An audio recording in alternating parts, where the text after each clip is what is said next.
take your ass in a Kia, in a Honda. Hiya, welcome back to the channel. Today we're looking at this Kia Sportage, and what I'm going to do is adjust the handbrake up. There are adjusters inside the car and there's adjusters outside the car.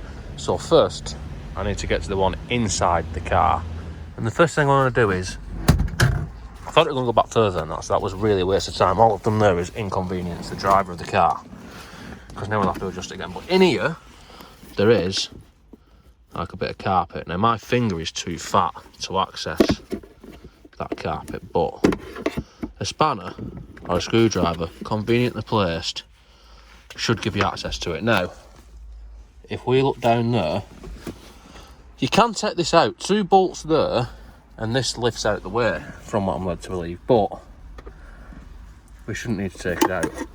What I need to do first is I need to slacken this off. I need to wind it off, which is not a 10mm by the seam of things.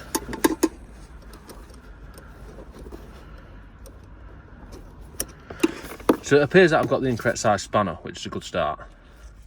And now I've retrieved the correct spanner, which is 12mm. I need to undo this a little bit. And the reason I need to undo this a bit is because I'm untightening the handbrake up and adjust it up. But before I adjust the handbrake up, I need to back it off so that the handbrake cable is not affecting the handbrake shoes. Well, yes. So it's not affecting the handbrake by pulling it on any more than what it needs to be. Or not on at all, before we adjust it in the resting position. So I'm going to undo that a little bit, which is like pulling fucking teeth actually. And when you are happy that there is no tension on that cable at all, then we can go outside, take the wheels off.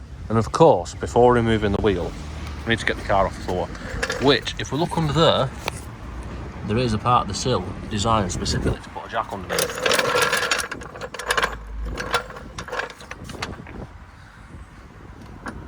Nice and lovely and line up that.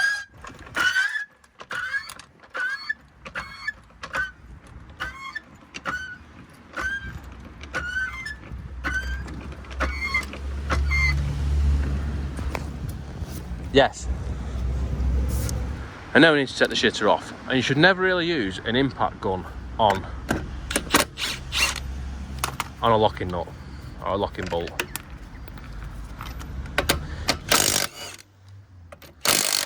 Locking nut. There's like a bit of a jack stand in case the car falls off of the jack. Anyway, right, let's get to what we're doing now. These have got, I'm not going to take the disc off, but these have got a single handbrake shoe, which is like a horseshoe. Stupid idea.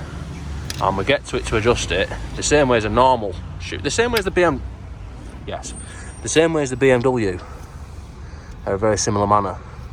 And this one actually feels like it's adjusted up not bad.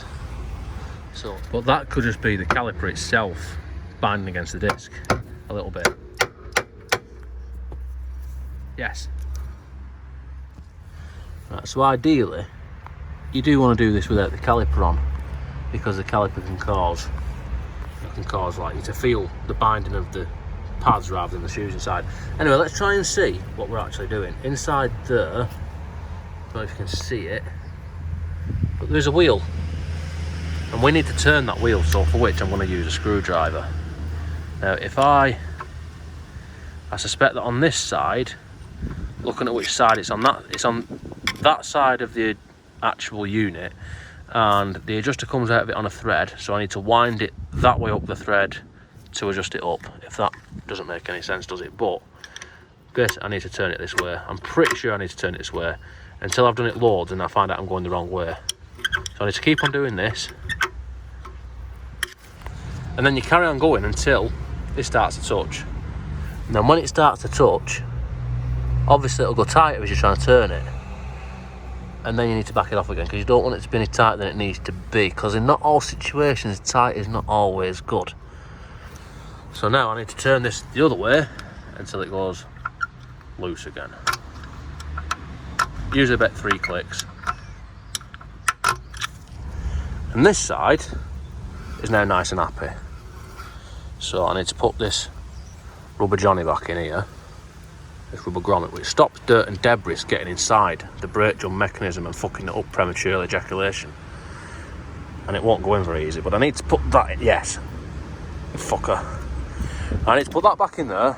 I need to put that wheel back on there, obviously torqued to spec and what have you. I need to go around the other side and do the same shit. Yes, and they're right hand thread, not left hand thread, even though they say L on them. And the adjuster inside is the same as the other side, up to tighten, down to loosen.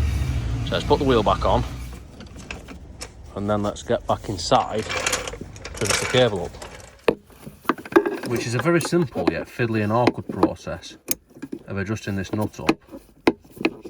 Now I'm using a ratchet spanner, which makes it a lot easier, but it's not very good. So I need to turn this, and then you just keep on turning it in a clockwise direction until the lever feels adequate. And you might find yourself struggling because the cable just springs backwards and forwards with the mechanism of the ratchet spanner. So in this case,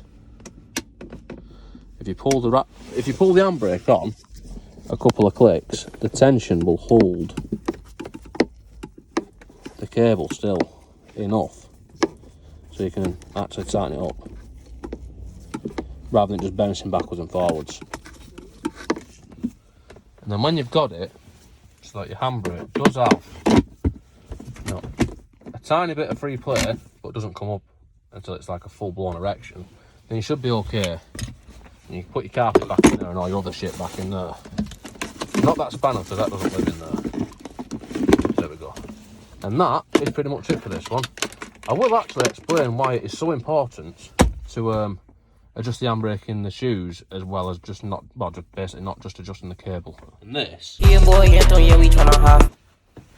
why we adjust it inside the drum. I don't know if this is going to show up, and it's a very, very simplified drawing. It's not the same as when I showed it on the BMW ones, because the lever on them is different. But basically these have like a mechanism which prizes the shoes apart to meet the drum, which is outside here. And if it's not adjusted, then say the mechanism, it doesn't have the leverage on the shoes as what it would do when it's adjusted. So say you're trying to twist a bar like that in that gap to prise them apart. Like I said, this isn't exactly how it works. This is very simplified, but you've got the cable pulling on this lever here, which is twisting that. It isn't going to have the same amount of leverage on the shoes as it would do at that sort of angle, and the adjuster taking up the slack. So anyway, that's pretty much it. Don't forget to like, comment, subscribe, all the usual shit, and I'll see you next time.